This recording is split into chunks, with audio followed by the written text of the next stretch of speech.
Ah, aujourd'hui on est bien, il pleut, ça fait un bien fou.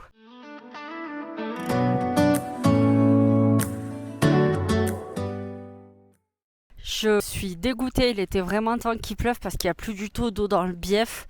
J'ose pas aller voir la rivière qui doit être aussi assez sèche. Donc là, ça va être bien parce que ça va redonner un petit peu de verdure. Alors là, ce que vous venez d'entendre, c'est le tonnerre. Voilà, on a un petit peu d'orage, mais rien de bien méchant. Je vais vous montrer à quel point c'est sec depuis qu'on est arrivé ici. C'est la toute première fois, donc ça fait 4 ans. On va rentrer dans notre 5e année. C'est la toute première fois que le bief est sec comme ça, naturellement. Donc je sais que c'est déjà arrivé, les voisins qui habitent ici depuis des années nous l'ont déjà dit. Mais là, il y a plus d'eau, quoi. C'est très triste, très très triste. Je vous montre. Voilà, donc là, il y a le bief. Et toute cette partie-là qui remonte vers chez moi, il n'y a plus d'eau, quoi. Il n'y a plus du tout d'eau. C'est triste et c'est grave en plus parce que pour les animaux et tout ça, c'est des sources d'eau qui sont quasiment taries. Donc voilà, il est temps qu'il pleuve vraiment et que tout ça se remonte un peu, mais je crois qu'il doit pleuvoir un petit peu aujourd'hui, mais là déjà il a plu cette nuit et ça n'a rien changé, et je crois qu'il pleut un petit peu vendredi, en espérant que voilà, ça remette un petit peu d'eau dans tout ça, quoi. Bon, je vais quand même rentrer parce qu'il manquerait plus que je prenne un coup de jus avec un éclair et ça serait le pompon. Bon, par contre, on a coupé les acacias il y a quelques mois parce qu'on avait de vieux acacias dans le jardin qui étaient très très hauts. Il n'y avait plus de branches, il n'y avait plus rien. Vraiment, les branches se concentraient sur la pointe des acacias. Bref, ils étaient cuits. À chaque fois qu'il y avait du vent, on avait des branches qui tombaient. Et puis j'avais peur que la foudre s'abatte sur les acacias. Donc on les a fait couper et les acacias, c'est vraiment pas mes potes parce que les acacias, je sais pas si vous connaissez ou pas, mais ce sont des arbres qui aiment pas du tout être coupés. Et lorsqu'on les coupe, ils décident de renaître de leurs cendres tels des phénix, et du coup on a des rejets d'acacias partout et ça pousse à une vitesse. C'est incroyable. Regardez-moi ce tas, on peut même plus passer, quoi. Voilà, l'espèce de grosse touffe là juste derrière les palettes. Ce sont les acacias. Voilà. Alors regardez pas le bordel qui est sur la gauche de votre écran. Il faut qu'on est en train de tout trier, de tout ranger, etc. Donc là c'est un peu loin. Dès qu'il fera un peu plus frais, eh bien je couperai tout ça pour pouvoir refaire le terrain propre et surtout qu'on puisse passer, quoi. Parce que là le paysan il gare ses vaches, Genre, le paysan, il va voir ses vaches parfois avec le tracteur pour les récupérer, etc. Il est censé passer juste là. Et it's not possible, quoi. Voilà. Et les acacias, pour info, c'est ces grands arbres tout nus là. Et c'est vraiment pas terrible, quoi. Franchement, ça apporte pas grand chose ici. Et je vais plutôt planter quelques arbres fruitiers. Mais voilà, les acacias, c'est plus dangereux qu'autre chose, en l'occurrence ici. Donc on va finir de dézinguer tout ça. Mais voilà la belle touffe d'acacia. Et c'est comme ça dans tout le jardin, puisqu'on a coupé plusieurs acacias qui étaient en lisière de notre terrain. Et du coup, ils se sont vengés. Tout ce qui est là, verdoyant, c'est de l'acacia. C'est pas du tout des herbes ou je ne sais quoi, ce sont des rejets d'acacia. C'est une catastrophe. Si d'ailleurs parmi vous, quelqu'un a une solution pour éliminer tous ces rejets, eh bien écoutez, je vous écoute. Voilà, bref. Allez, je rentre avant de prendre la foudre.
J'avais envie de parler un peu avec vous et de vous confier mes états d'âme. Donc prenez un peu cette partie de vidéo comme une espèce de journal de bord ou de dialogue avec un ou une amie. Alors, par où commencer? Ce matin, j'ai eu mon rendez-vous pour mon bilan de compétences. Ça fait peut-être 1 mois et demi, 2 mois que je suis... je crois que ça date depuis début mai.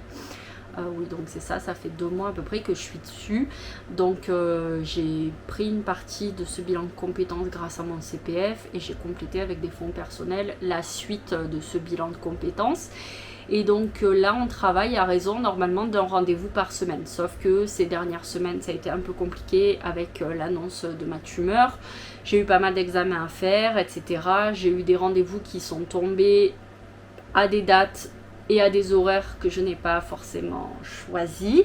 Donc j'ai pris les rendez-vous quand ils étaient disponibles, ce qui fait que j'avais mis un peu entre parenthèses ce bilan de compétences.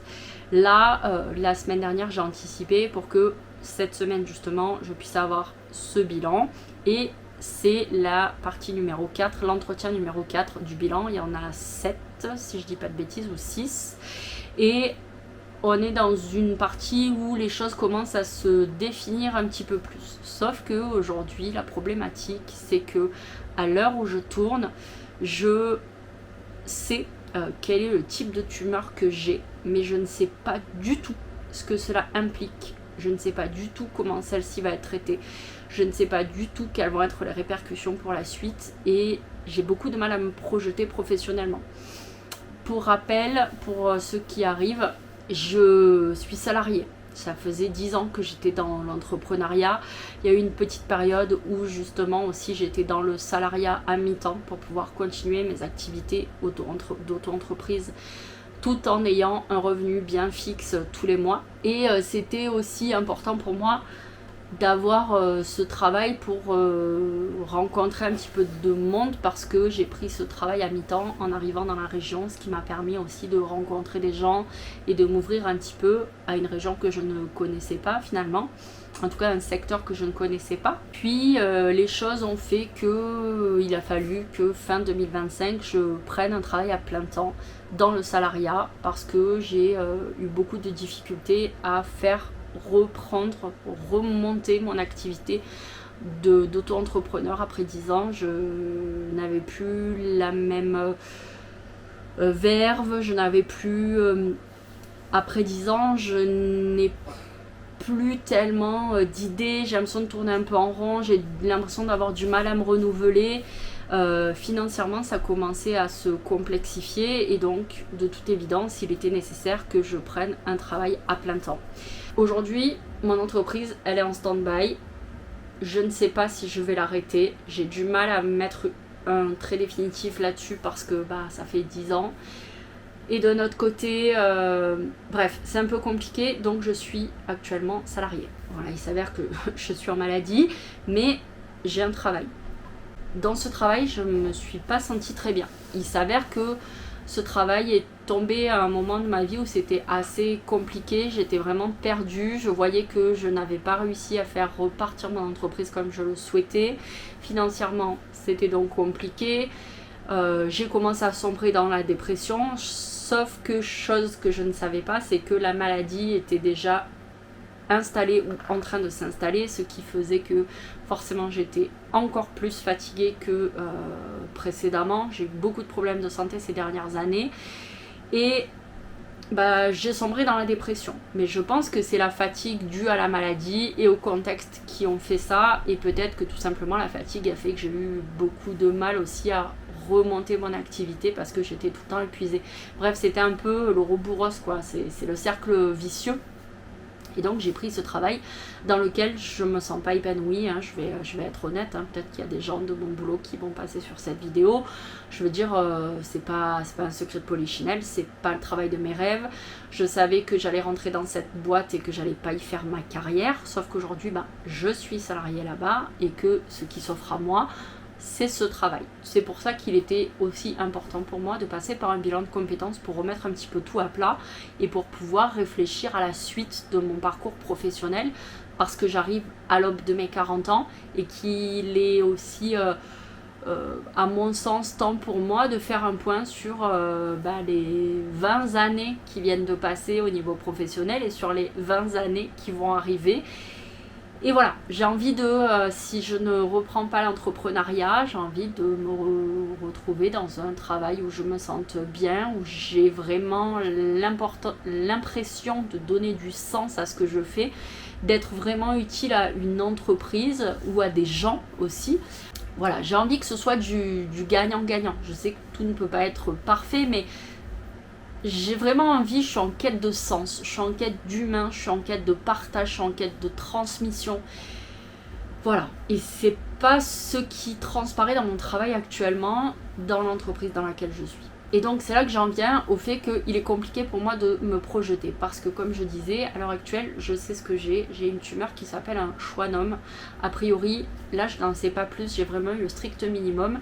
Mais a priori, elle serait bénigne, même s'il y a des risques qu'elle soit maligne. Et dans à peu près 5 jours, mon dossier passe en commission pour savoir comment va être traitée cette tumeur. Parce qu'on ne peut pas la laisser là où elle est, a priori, étant donné que le schwannome, c'est une tumeur des nerfs.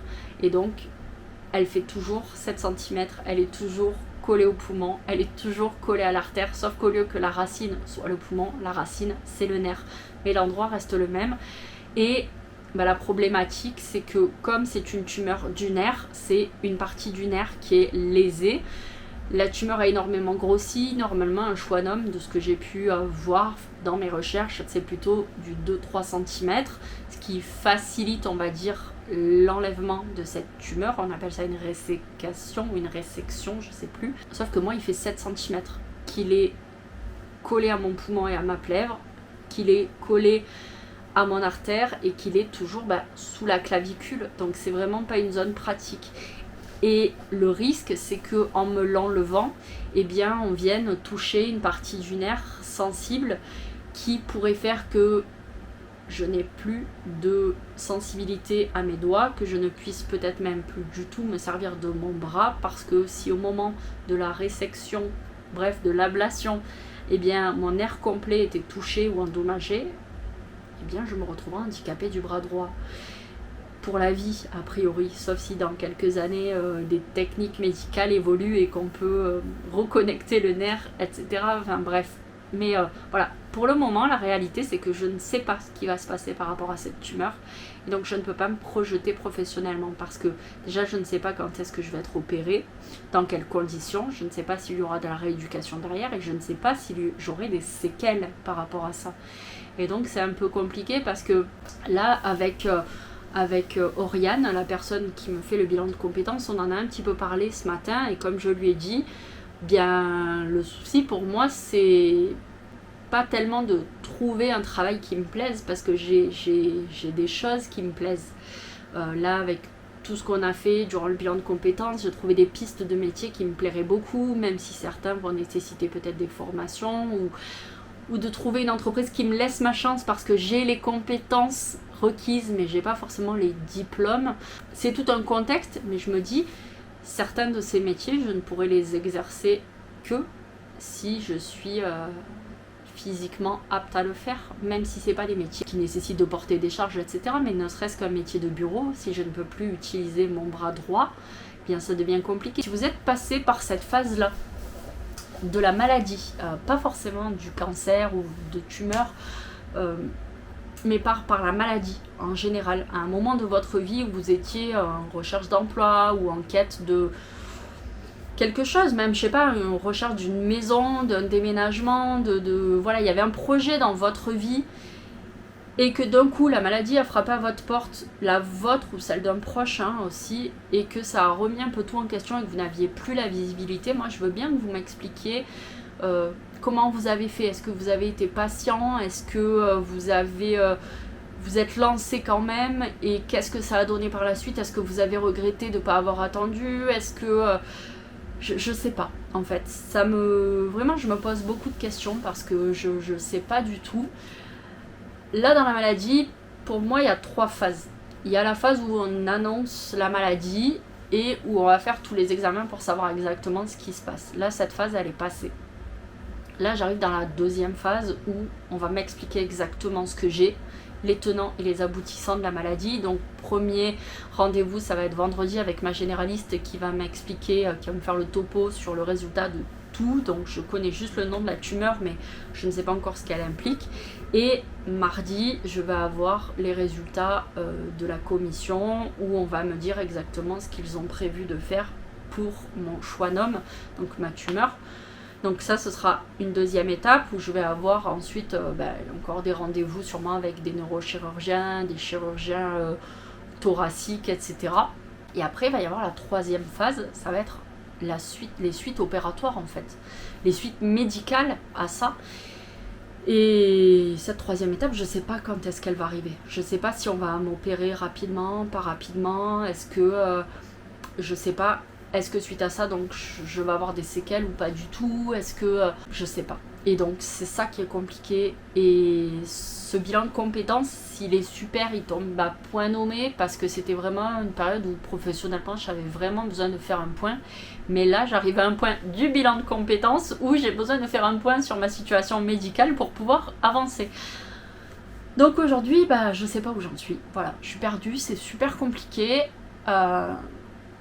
Ouais, je sais pas, donc on va pas tergiverser comme ça trois plombes, mais j'avais envie d'exprimer ça parce que je pense que je suis pas la seule à passer dans des moments difficiles comme ça, enfin difficiles, on se comprend, tout est relatif. Pour le moment ça va, mis à part que je souffre de la chaleur, mais comme 98% certainement de la population française, et que forcément avec ma tumeur j'ai un peu plus mal au bras, c'est un peu plus compliqué, je suis plus gonflée, je dors mal parce que j'ai plus de fourmis, etc. J'ai l'impression d'avoir une courbature constante. Ça a développé des soucis, on va dire, au niveau de ma vision. Je me rends compte que ça fait 1 an et demi, 2 ans que j'entends plus de cette oreille, ou très très mal, et je pense que ça vient aussi de cette tumeur. Donc en fait voilà, c'est des problématiques qui restent gérables à l'heure actuelle. Donc voilà, je ne vais pas me morfondre sur tout ça. C'est là vraiment, cette vidéo, c'est pas pour me morfondre, c'est juste pour expliquer mes interrogations et pouvoir partager avec vous vos expériences là-dessus, ou l'expérience de votre entourage, et comment vous avez vécu ça, et quels ont été vos soutiens, comment avez-vous... Voilà, je sais pas comment vous avez vécu ça, parce que vraiment c'est une interrogation importante, et voilà, bref, on va s'arrêter là, je pense que vous avez compris. En tout cas, je sais pas si cette vidéo continue ou si elle s'arrête ici, mais je vous fais de gros bisous et je vous dis à plus dans le bus. À bientôt mes gâtés, ou à tout de suite. Ciao.